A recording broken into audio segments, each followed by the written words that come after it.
All right, so let's begin. Hi, everyone. Deanna Clark here with the Clark-Esposito Law Firm.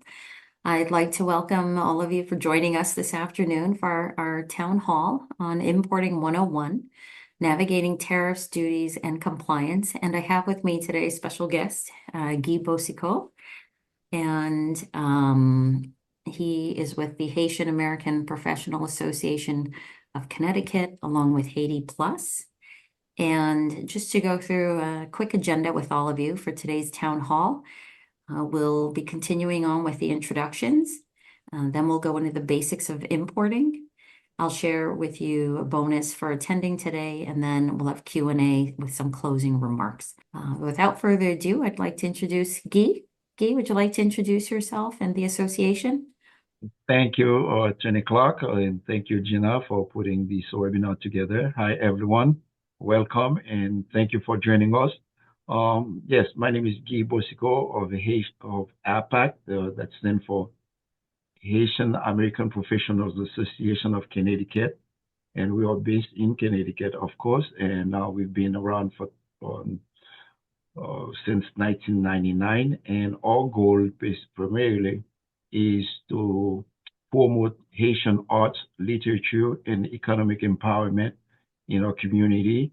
And since I have met Attorney Clark, who specializes in import-export, I thought it would be a great idea to ask her to do this seminar for us, and so we know a little bit more about import-export, the size of the industry, and what it's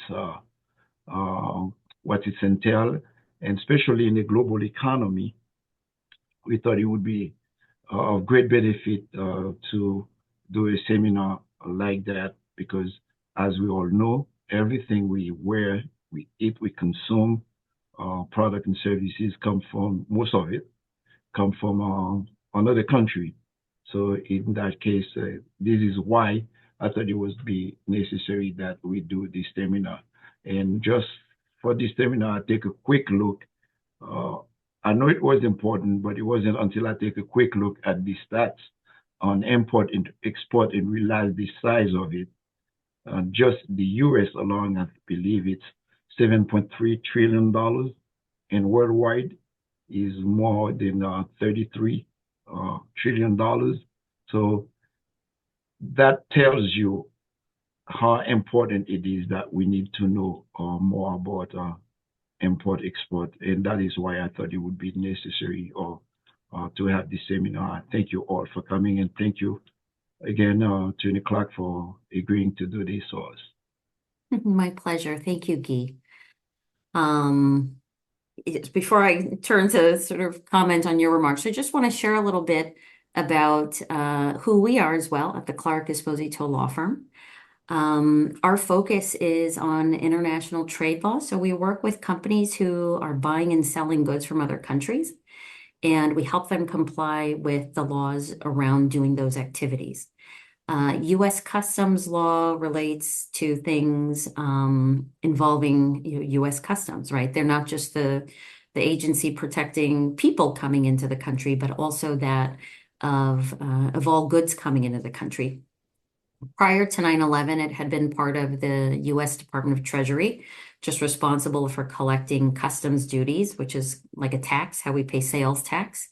You can think of it in the same way, where some percentage of the amount of money you're spending has to be paid to the government, right? That's what duties are. And this is what tariffs are intended to do. They're intended to create this tax to be paid. And so as you can see on the screen here, these are some, screenshots of different videos we have at the Clark-Esposito Law YouTube channel. We've got over 100 educational videos there. Some that you can see relate to tariff engineering, which I'll probably talk about a little bit further on. Tariffs and classifications explained, how to stay compliant. I'll be going over some of the basic tenets of customs law and what's required in terms of what your product needs to be able to demonstrate. Along with that, I also plan to talk about, the so-called Liberation Day tariffs that are current threatening, the importing industry. There's a video of that in the bottom corner there. And another video here just has to do with when you do spot a problem, how do you come clean to customs about it? And so, whether import related or export related, we've got a lot of videos on there, and we host these town halls so that we can provide education to the public, the importing public on, what to do. And in this case, a little bit more of the how to get started setting. So, getting started with this, I just want to talk about, this idea that if you look around wherever you are right now, I want you to appreciate that chances are 100% of what you're wearing and 99% of whatever is in whatever room you're currently in, all of that is from another country. And on top of that, good 85%, I would say, is all from China, right? China's our largest trading partner since I believe it was 2015 when it surpassed Canada, who used to be our largest trading partner. And so, when we think about doing anything in the industry, as Guy pointed out, we're talking trillions of dollars. There's certainly room for everyone. But importantly, and we're going to be looking at this, doing this town hall from a legal perspective, U.S. Customs considers importing a privilege, right? So you're lucky to be able to do it. It's not considered a right. And following what's known as the Customs Modernization Act from 2003, I believe, it changed things so that now importers have what's known as the burden of proof to do what they're supposed to do, or else they'll be in trouble, as opposed to do what you think you need to do and it won't be that big of a deal. You'll just have to fix it later, which essentially had been, how things had worked before that. So when we're talking about, an introduction to importing, it's about, an overview of importing into the U.S., what's required. I'll talk about the role of U.S. Customs and some considerations for new importers. Now, Customs, is a government agency. And so we're dealing with the law, right? Being a part of U.S. Treasury historically since the late 1800s, Customs was intended to just be collecting money, right, for revenue. It has been the number 2 source of revenue for federal income, right? So that follows income taxes that all of us pay. And so the government, of course, needs money to operate. So for this reason, it's important that the amount that's paid is correct, and that's based on something called the tariff classification number, its valuation, and then making sure that that's calculated correctly. Some of that will change based on what country it's coming from. We do have some preferential and some free trade agreements, which doesn't mean that everything under the sun is free from that country. But what it does mean is that certain articles from that country will be treated with this preferential or free tax treatment, the taxes being duties or duty-free treatment. A couple things that Customs is looking at, they're looking at best practices for compliance. So they want to know that you have done your studying, done your due diligence, have figured out how to make sense of the law as it applies to the products that you're entering. Of course, if we're dealing with entering a wood product, that's different from entering a t-shirt, which is different from importing a pharmaceutical, right? There are different rules. Some items have very few rules. Other items have rules, or in the case of stone, for example, if that is palleted onto wood for transportation purposes, where the stone may not have any particular thing to pay attention to, the wood pallet itself is subject to certain fumigation standards for pests. And so, it's not just a question of, oh, is my product okay? It's the totality of your import okay, right? And so Customs has what they call a reasonable care standard.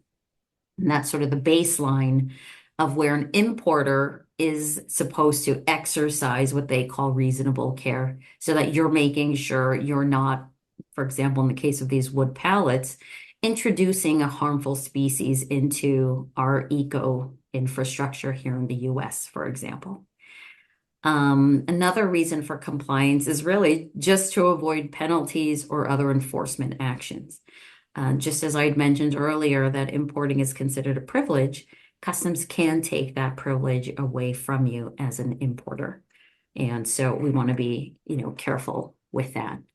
But before I get into the, what things we're looking at, I want to talk about why we want to care in the first place.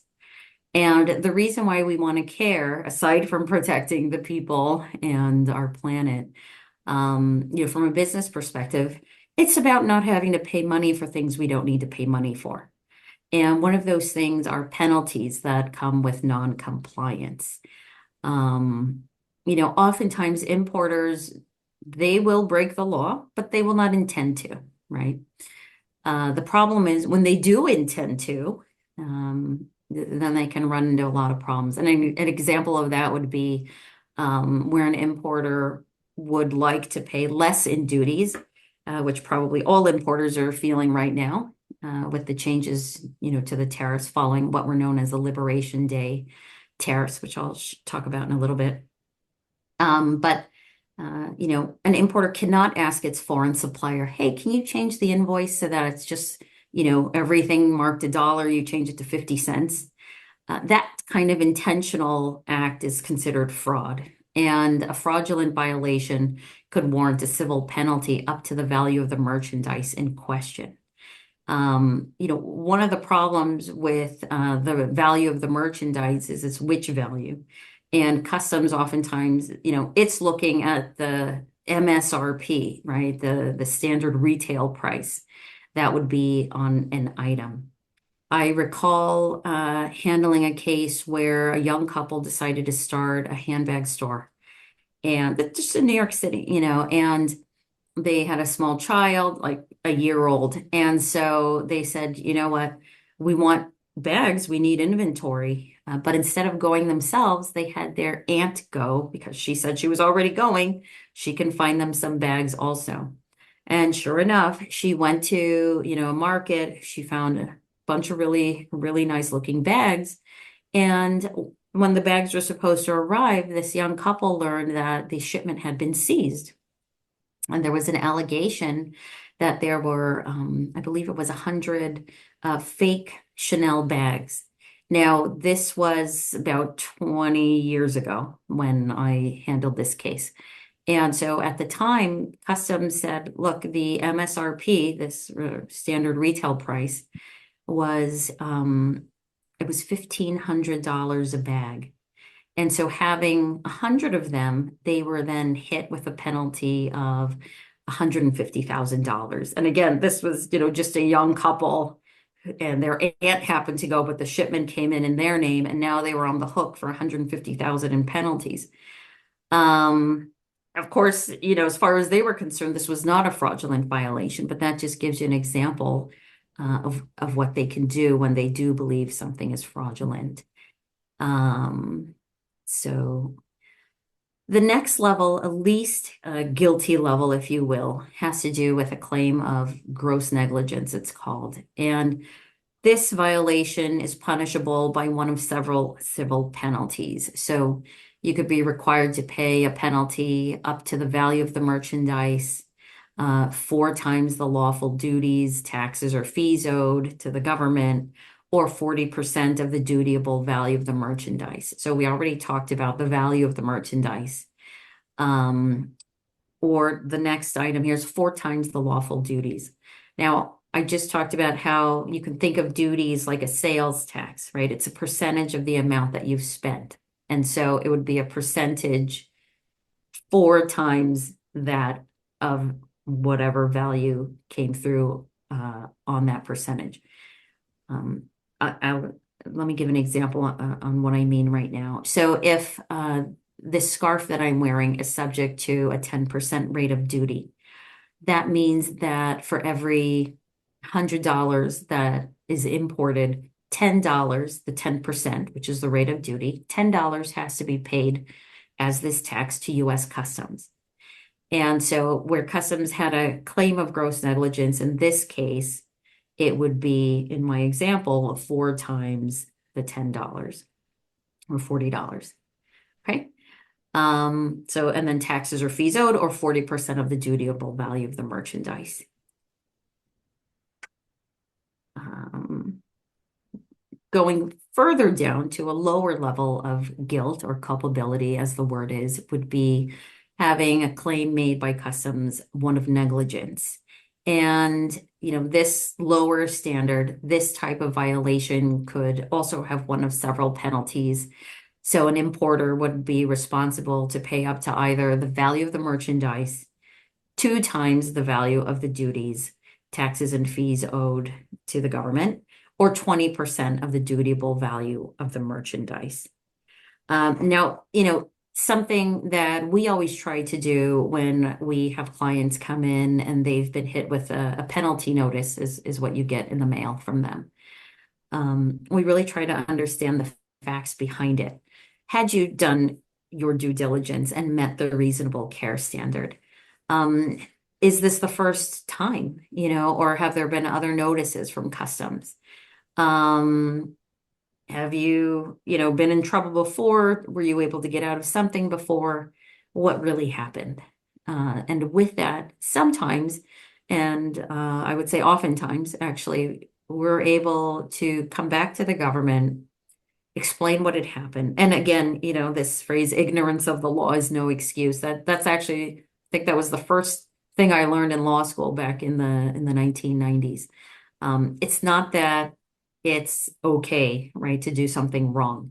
But customs will, believe it or not, they will take into consideration if you're an inexperienced importer. So if you're 20 years young and you're screwing up, that won't be, that one's not going to fly, right? But customs does has something known as mitigating factors. And with these mitigating factors, you're able to say, okay, well, for this violation, here's why the penalty shouldn't be as high. And on occasion, we're able to say, here's why they should be canceled outright. And obviously, that's the outcome we want to get for our clients. But to the extent any penalties can be reduced, that also is really great. So, trying to make sense of tariffs and duties in general. There's been a lot of talk about that in the news, and I think there's some of you who are really new to importing and what tariffs and duties are. And so I want to just talk a little bit about what they are, how duties are assessed, and where we even get these classification numbers from. And we get those from something called the Harmonized Tariff Schedule of the United States. So with tariffs, I've been explaining how there will be this rate of duty, this 5%, or whatever that percentage is. Well, each article, be it jewelry or a scarf or a dress or a man's jacket or a man's shirt, button-up shirt being different from an undershirt, that you might be wearing, everything has a different classification number. And it's 10 digits long. The first 6 digits are actually shared by World Trade Organization countries, which, as an aside, is most of the planet. Most countries are members of the WTO. And so we have this harmonized schedule that's global, this harmonized tariff schedule, and then our US version tacks on of the United States, right? So an HTS US, but oftentimes people will refer to it as the HTS code, and that's intended to refer to the tariff classification number. With that number is typically what's known as an ad valorem duty rate, which just means that it's a percentage. If we're dealing with bulk goods, grain, liquids, it may be a kilogram, it may be by ton, right? So it may be volume based. But for most of the things that, if you look around the room you're in right now, pretty much everything has one rate of duty assigned to it. Now, if any of you are wearing a watch, there are some oddball ways things are classified that happens to have 4 different, provided it has a battery. There are, 4 different ways that is classified and valued, believe it or not, because they break it up into parts and classify it in that way. But generally speaking, everything else you're wearing likely is just subject to one method for its valuation with just one tariff number. So again, as I had done the math earlier, if my scarf is subject to a 10% rate of duty, $100 worth of scarves is imported, then $10 are paid to the government. That's how it works. There's a number and there's a corresponding rate of duty. Okay. The next concept following classification is valuation. So I talked about this $10, 10%. Customs actually has several different valuation methods, and the primary one that they choose, as the number one way is something known as transaction value. And transaction value just looks at, what was the price paid or payable at the time of the sale, right? And that's what it would be. Now, instances will come up where there may be a related party transaction. And the concern, of course, is that there isn't something called an arm's length sale. So what do I mean? I mean, if your mom is selling you something, she'll probably give you a discount, right? So that's a related party sale. Whereas if you're buying from, someone a block over from you, you may not know them. And certainly when we're buying from overseas, we oftentimes don't know that seller. And to the extent we do know them, we don't know them where, a discount is warranted, where they would give you a discount.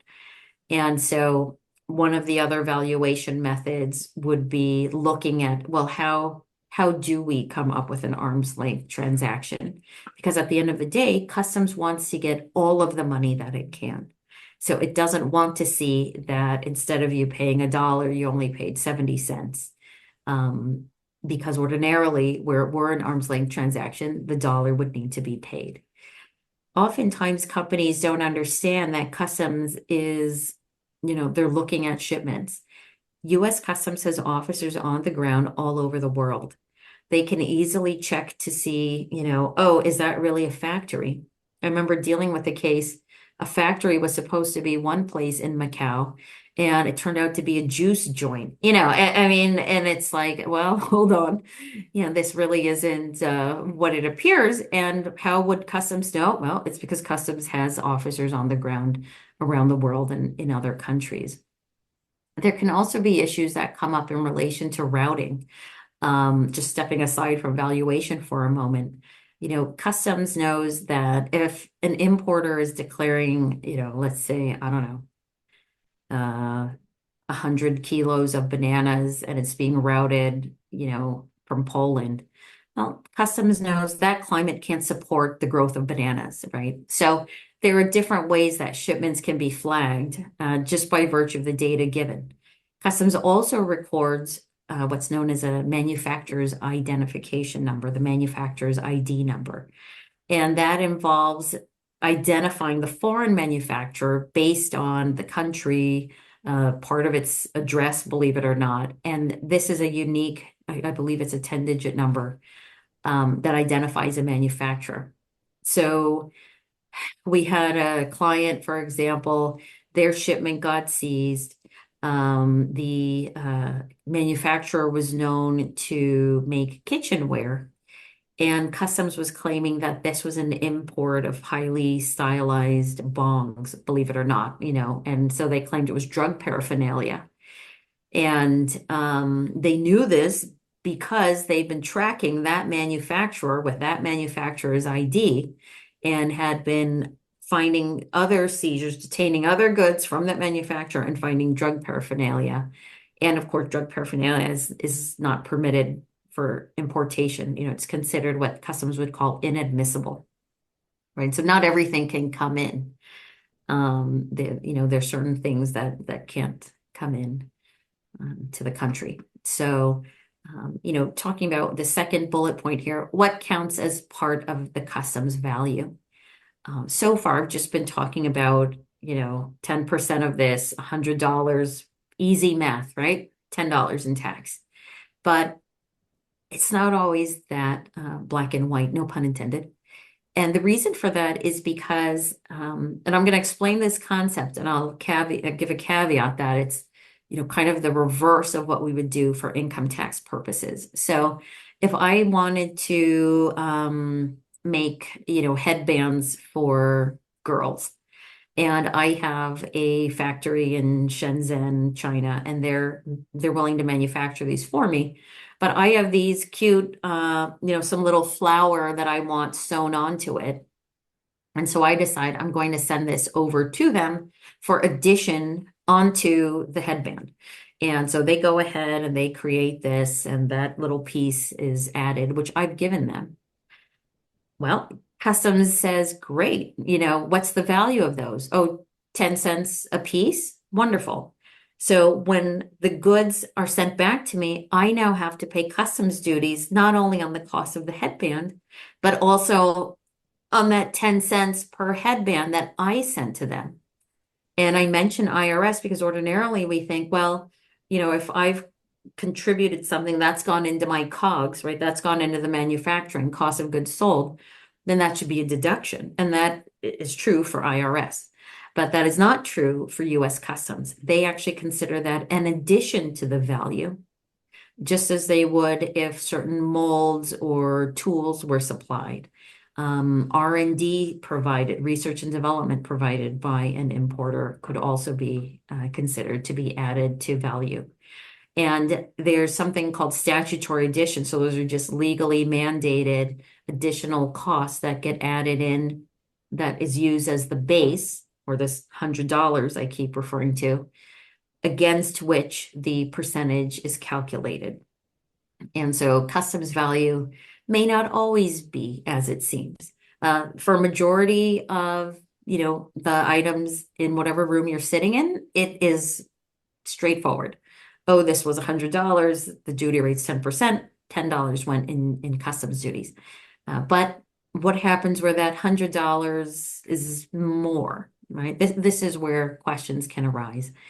And so these are some of the errors we want to avoid. That is, where there are other things that need to be added into the amount, we want to be sure to add that into the amount. Another requirement that customs has to do with the rules of origin. Okay. And by the way, each of these points I'm referring to, these are things that we declare in the customs declaration at the time of importation. Okay. I've got a quantity of 1,000 scarves. Each scarf is $10. The value is $1,000, right? And with the classification of the scarf, it's tells it, okay, so 10% of 1,000 is $100 now to pay.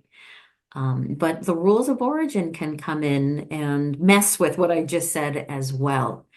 And, determining origin is very important because of these so-called rules. The rules provide that where something is originating from, that is the country of origin. And what can sometimes happen is there may be an article and it might be assembled, all the pieces come from different countries and then it's assembled in a final country. Sometimes importers want to say that is the country of origin because all of these things have been assembled in this other country. And so they all lose their identity under this concept known as substantial transformation. And now it's a good of another country. So it's no longer originating, a combination of Cambodia and, wherever else. We had a case involving basically like a heat gun. And, you can press it and it'll, blows out heat and it really would dry things quickly, right? So it had an engine, it had different parts. And I would say maybe 50% of the parts originated from China and the other 50% originated from Thailand. And the Chinese parts were sent to Thailand to be incorporated into the final product. And our client, they wanted this to be considered a Thai product, and they wanted this consideration because this was after this now in 2019, I think it might have been 2019. There had been some additional tariffs that were put in on China. So, it would benefit them since as the manufacturer, or the client was the Chinese manufacturer was our client. They were selling to, a big box store that probably everybody on the call has been to before. And with such a big order to them, it was important that they could get this to have Thai origin in order to avoid the Chinese, these additional duties on Chinese goods. Well, ultimately, Customs said, you know what imparts the essential character of this heat gun is this engine, and that engine happens to be made in China.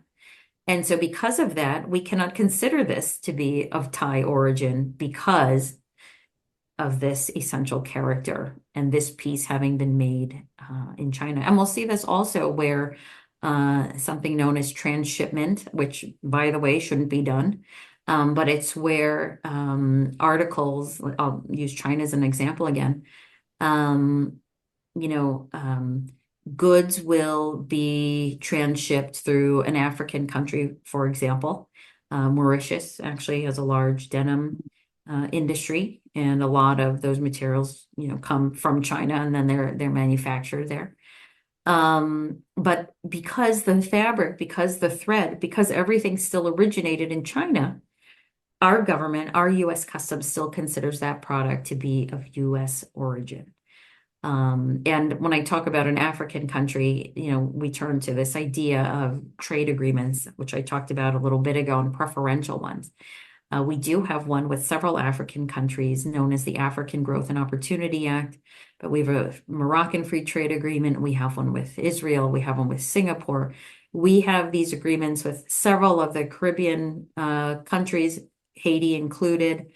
And so there will be certain benefits, but not all of the trade agreements are drafted equally, not at all. And again, not all of the goods are covered by a trade agreement. But origin is important because where something is originating, like stone, for example, from a particular country, take Morocco as an example, then it qualifies for duty-free treatment. And so, you can benefit from having the origin be specific to a particular place in the world where we have an agreement. And I actually just want to take a moment here to talk about what we're hearing in the news right now, right? Because right now we've had some very heavy hitting tariffs implemented that came about from an executive order that came out, I believe it was April 2nd this year. And then soon thereafter, on or about the 5th of April, then they were paused, and they were paused for 90 days. And what it did was it levied a 10% duty across all countries. And by 10%, we're talking additional duties. So as I've talked about, this 10% on my scarf, now there's an extra layer, this 20%. So $20 in taxes needs to be paid to U.S. Customs for every $100, whereas before it was only $10. With that, the president also proclaimed in this executive order that certain countries, including all of the European Union countries, would face additional amounts. And that on the EU, I believe, was 25%. I'm sorry, 20% for the European Union. And so that's the regular 10% plus another 10% plus another 20%. Now, okay, so, for every $100, it's $40. Now it's really starting to add up. And of course, at the time that that agreement was made with the retailer who they intend to sell it to, who they've placed the label on, right? Because the manufacturer is making for different brands. Different stores have their own in-house brands, and different stores you may shop at. And so it's okay, well, we've placed this order, and orders are placed months in advance because it takes time to manufacture the goods. And then the goods, get placed onto the vessel, or if they're coming by air or rail or truck, however. Truck, if they're coming from Mexico, for example, or Canada. And it changes things, right? Speaking of rules of origin, Canada and Mexico, we have enjoyed, this free trade with them since the 1990s. And now, 30 years later, we're looking at an abrupt change, like an overnight change. And I can tell you from the Canadian side of things, tariffs are everywhere. I saw a sign that had been shared. People know I'm into tariffs, and I received a photo of something from a grocery store there. And it was explaining how, as a result of the tariffs, this product costs more. So this is having a real world impact. And I believe it was the trade, might have been the trade minister of China earlier this week, was talking about, just this unexpected turmoil in global business, right? And the reason for that is we have these uh, large tariffs against them. I think this week we're looking at the numbers, 175% or something like that. And China, in turn, has, done the same thing to us, which means anything that we're importing, oftentimes US companies will import materials to manufacture a more advanced article, right? And then they turn around and sell these articles to other countries. But now they're getting hit, paying more on the import side. And now to sell it, their customer is like, hang on, I don't know about this because now I can spend the money on the product that I was fine with. I was even fine with the 10% rate of duties, but now to pay, 176% more. Well, it's called the deal is off, right? So US businesses are getting hurt in both ways. But lastly, related to rules of origin is that it's called the marking requirement. That's under 19 USC 1304. And what that requires is that the country of origin must be indelibly marked on the article. And keep in mind that just because there's a permanency requirement, there can be further rules related to the wear. So if later on today, or if you're nearby a shirt that you have, if it's been done correctly, you will see on that tag, it should just be facing you, in the middle of the neck collar. And by the way, under other laws, it's mandated to be placed there. It's not just there for convenience. It's a law that you place on an upper body garment, the label in the middle of the neckline. But the country of origin must be printed there facing you. It can't be underneath the label, and it can't be on the side where the care label, how to care for the garment with cleaning, typically is. So it's not only the country that needs to be there, but other laws can kick in. And while I'm talking about other laws that can kick in, something like the textile laws, those are actually governed by other agencies. The laws come out through our Federal Trade Commission, and rather the regulations that implement the laws come out through them. And then our Consumer Product Safety Commission is the enforcement agency. And US Customs serves as the policeman, if you will, for all of the government agencies. And so where they find wrongdoing that violates something for another agency, they will report it to that agency. We had a case where there was a company and they were importing, along with the articles that they were bringing in, the packaging. And the packaging was intended for consumer use. So they were importing a unit, they were finishing it here in the US, and then they were putting that unit into the packaging that they also imported. The problem is the packaging had on it made in USA. And made in USA is a very highly protected mark that is patrolled and protected by the Federal Trade Commission. In case you're wondering why this is even a thing or how do they know that it's not made in the USA, it's because, but if something's being imported by virtue of the import, it can't be made in the USA. Okay. So Customs referred that case over to the FTC. And quite frankly, they were actually way more aggressive than US Customs was, to my surprise, actually. But anyway, now we know who we're dealing with. And that means now the client had two different cases to now navigate as a result of getting things wrong with their import. That company actually just decided to shut down.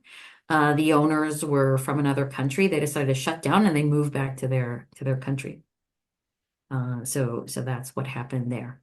But before moving on, I want to also mention coming back to the tariffs and what we're looking at right now. Right now, we are in a 90-day hiatus, right? Things have been paused in terms of these additional tariffs. And I have been participating this week in a trade show for the natural stone and tile industries. And a question that's been coming up and came up, I was being interviewed by Stone World magazine today, was the question if, when the 90 days are over with, what happens next, right? Buyers, US importers, they don't want to buy things only to have it, not shipped until now the 90 days has kicked in, or when does it kick in, or what have you. And so I can tell you right now, unfortunately, we don't actually have clarity into what will happen. Ordinarily, however, the way things work is that there will be an announcement. These are being lifted. His Liberation Day tariffs are going back into effect.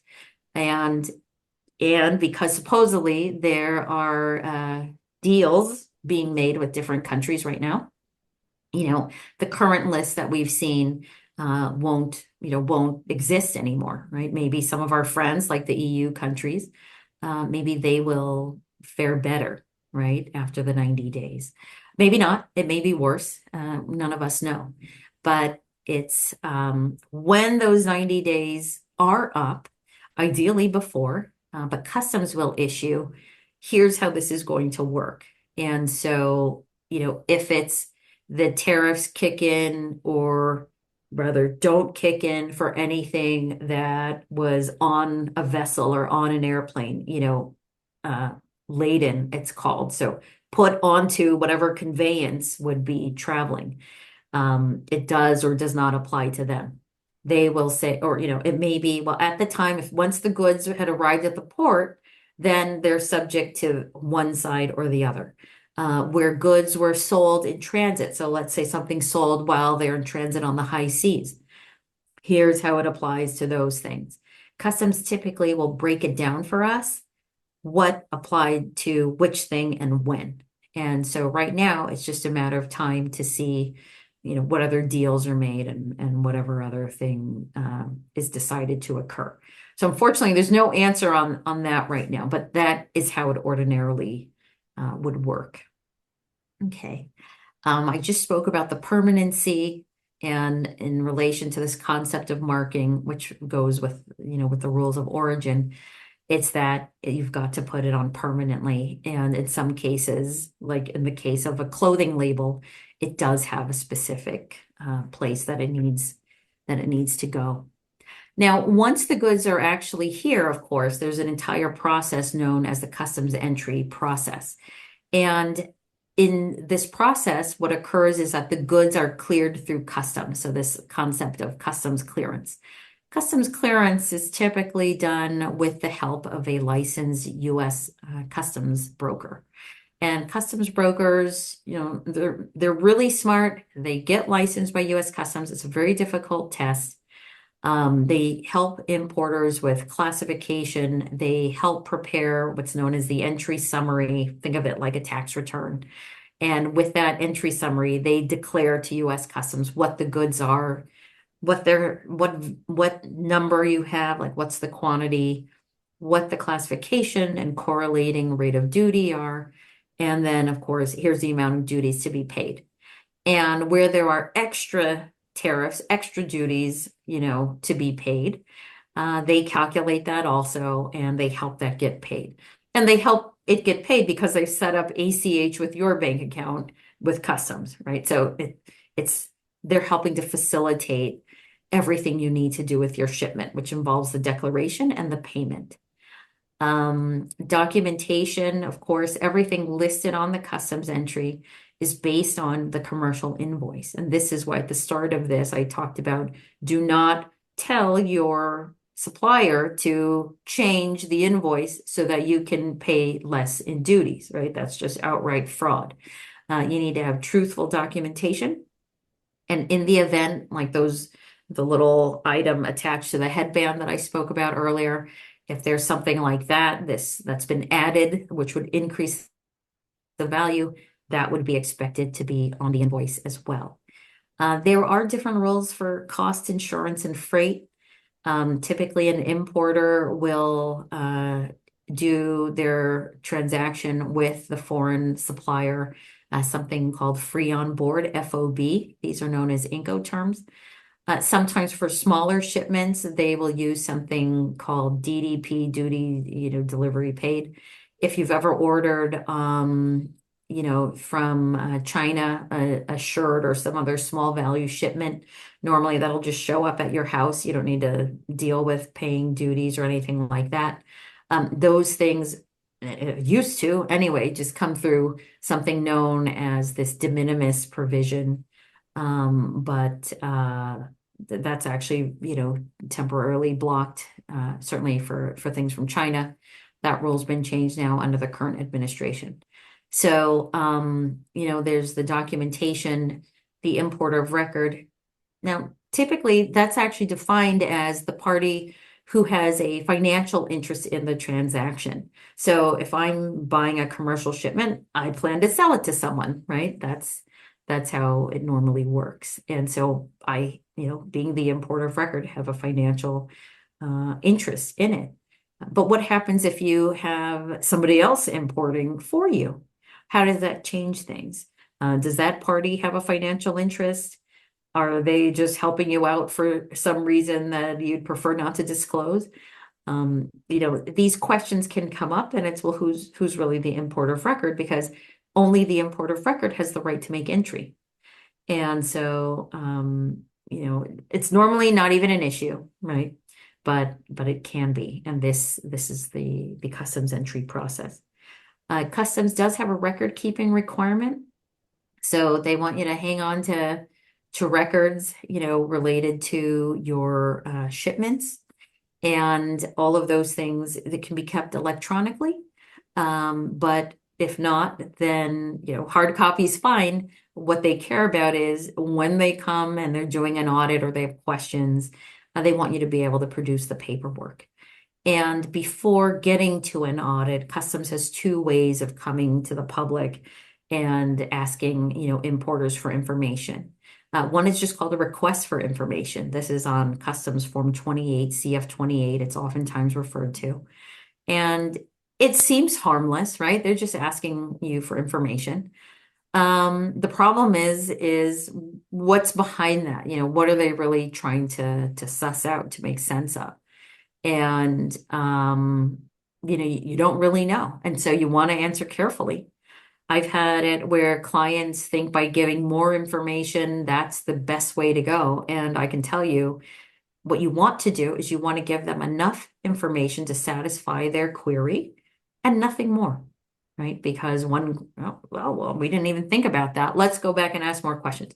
You don't want Customs coming in and asking question after question, and then they turn around and open up an audit, right?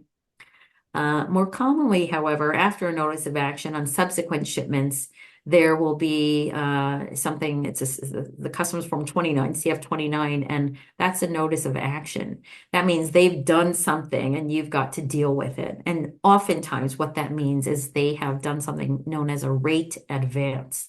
It's where they disagree with your 10-digit classification number and they explain why. And they say it's actually this number. And with this number, the duty rate is higher than what you've been paying. So pay us this money and go look at your other entries and see what those say on it. And on the form, they may list, I don't know, 5, 10 other entries, because each entry has its own number. And so, again, it's, oh, okay, now they're asking questions, what have you. This becomes important because at the beginning, when I showed the YouTube videos, we have this one video about coming clean and doing something called a prior disclosure. Having an ability to do a prior disclosure only exists so long as you don't know Customs is doing, an investigation, that they've commenced an investigation against an importer. And the reason why companies will want to come clean just has to do with how the penalties end up shaking out. Okay, you can check out our video to learn more on that. But, it's when there is a problem, they want to encourage industry and importers to come forward about it. And so for this reason, there's more lenient treatment. But with that, I want to share that we have for everybody who's attended today, we're just going to send it out to you, but we have our tips for customs compliance, okay, and we'll be sending that out to you.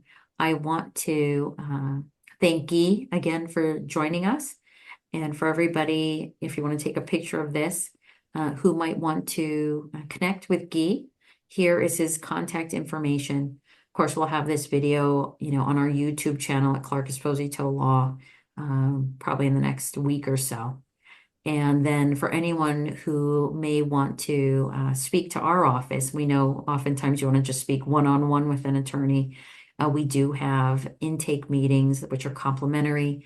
You can scan below and just go ahead and sign up for a time that's convenient for you, and we'll be happy to listen to anything you might be dealing with. For any of you who are actually concerned about your current state of things with, these impending tariffs, these Liberation Day tariffs, and you're thinking, hey, maybe we need to just check and see if we even have the right classification numbers that we're using right now.